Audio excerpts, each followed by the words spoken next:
questions in the end. We'll now move to the next speaker, and that is Dr. Sofra Ph.D. And she will speak on the zero crack, the blind spot, and body sculpting that undermines health toxicity and inflammation.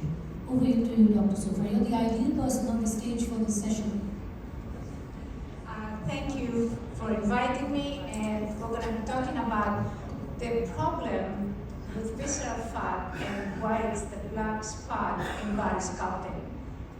I have no conflicts of interest, and this is a kind of a cartoon diagram, really. Skeletal muscle, you can see the visceral fat in green. Actually, the visceral fat invades both the muscle and the vital organs, which is why it's so dangerous. Now, there's different fat cell types. The brown cell is the what metabolizes. You see, all the mitochondria are in the brown cell, and the least mitochondria are in the white fat cells, and that is what the visceral fat consists of. So it doesn't metabolize, it just sits there.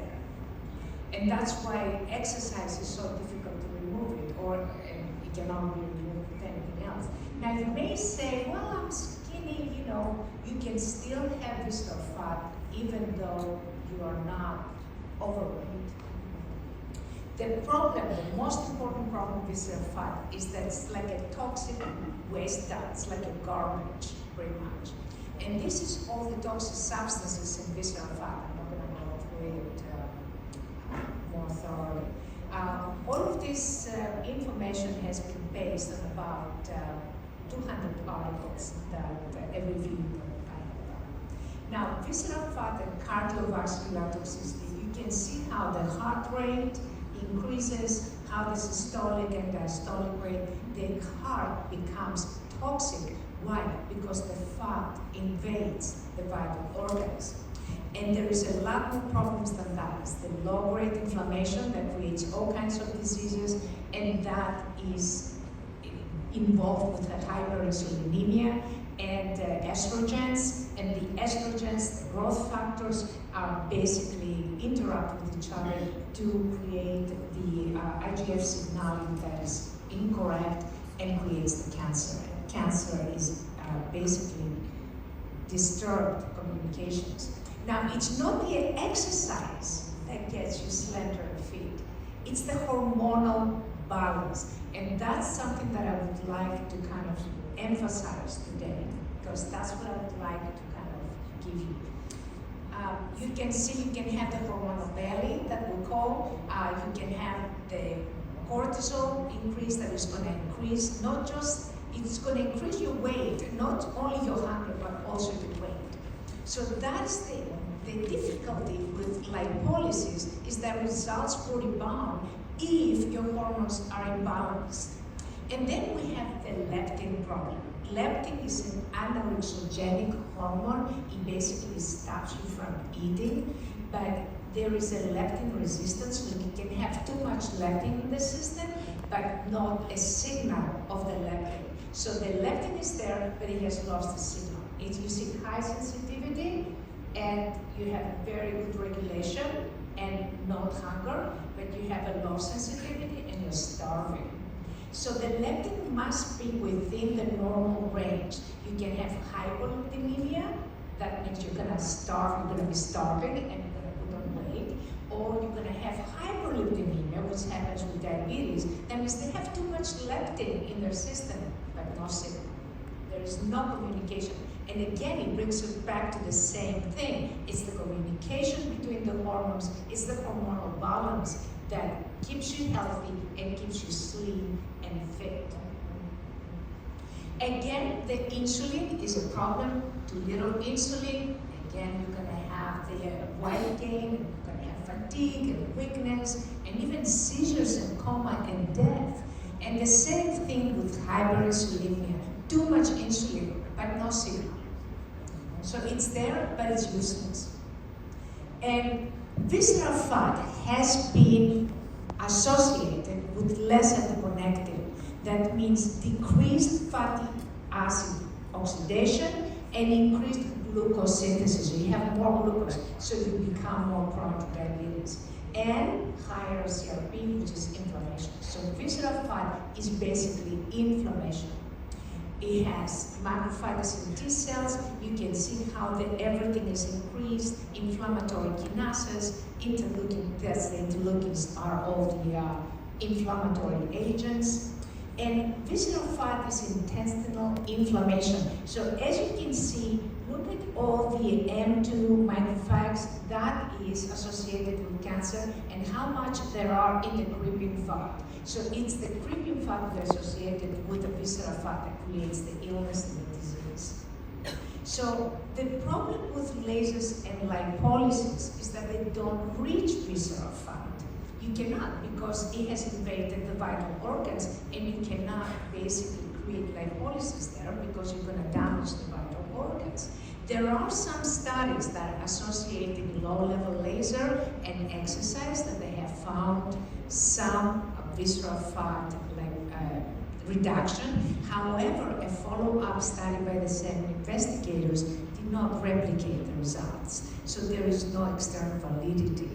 But we're still looking for more studies of that. The other problem with lipolysis basically is that it cannot control appetite because people that are overweight, they have a hippocampal subnetwork problem. Is there dysregulation in that area of the brain? So that cannot get fixed. And of course, you can have, we looked at different treatment groups, group 1 and group 2, and you look how the leptin is increased in the is that they have too much leptin but no signal. The glucose, of course, is increased. Insulin, same thing. And then the adiponectins, the apolipoproteins are also dysregulated. So the A1 is going to increase the cholesterol, and the apoliponectin B is going to increase again the cholesterol. Now the problem when you don't control appetite, people are going to put the weight back. And what they tell you is that if you don't put on weight, your results after lipolysis are going to last. But if you're hungry, you're going to put on weight. And then you're going to put on weight in a different part of the body. This is an example of a lady that we did with a different technology, before and after, just one treatment. But you can see immediately we would sort of start shaping the body. And you cannot decrease insulin resistance with lipolysis. You cannot balance the leptin. And then you have another very, very important effect, and it's like a memory effect. You take the fat out. You say, I want to get rid of the fat. Okay, you take it out, but then what? You don't change the functions of the body, and that is the most important thing that has to change for the results to not rebound. And the other very interesting thing is a lipolytic effect, or lipolysis, increases the expression of inflammatory genes. And when that happens, the inflammation will decrease the effects of the lipolytic effect. So you have this vicious circle. But instead of talking about visceral fat, let's talk about fatty liver. And everybody over 45 will have fatty liver. And it's about 25.2% of the population, and does lower the life expectancy. We looked at 95 articles with exercise, and there was significant improvements at the fatty liver. And I have published several articles. This is the most recent ones that I published. And what we found, this is a different modality, is effortless exercise, but we found energy increase, stress reduction, decreased cortisol, you see. And we have the visceral fat reduction, BMI, BMR were in the optimal range, fitness, and diabetic improvement. We also found decreased cholesterol and free T3 increase, so it boosts your metabolism basically, and hunger suppression. And the other very interesting thing is that if you destroy the fat, or if you kind of burn the fat, then you don't get the most important thing that is inside the fat that you can only get with exercise and different exercise modalities. And that's the stem cells. You see, the fat has stem cells that become mesenchymal stem cells. And that can actually be coordinated by the brain to repair the liver.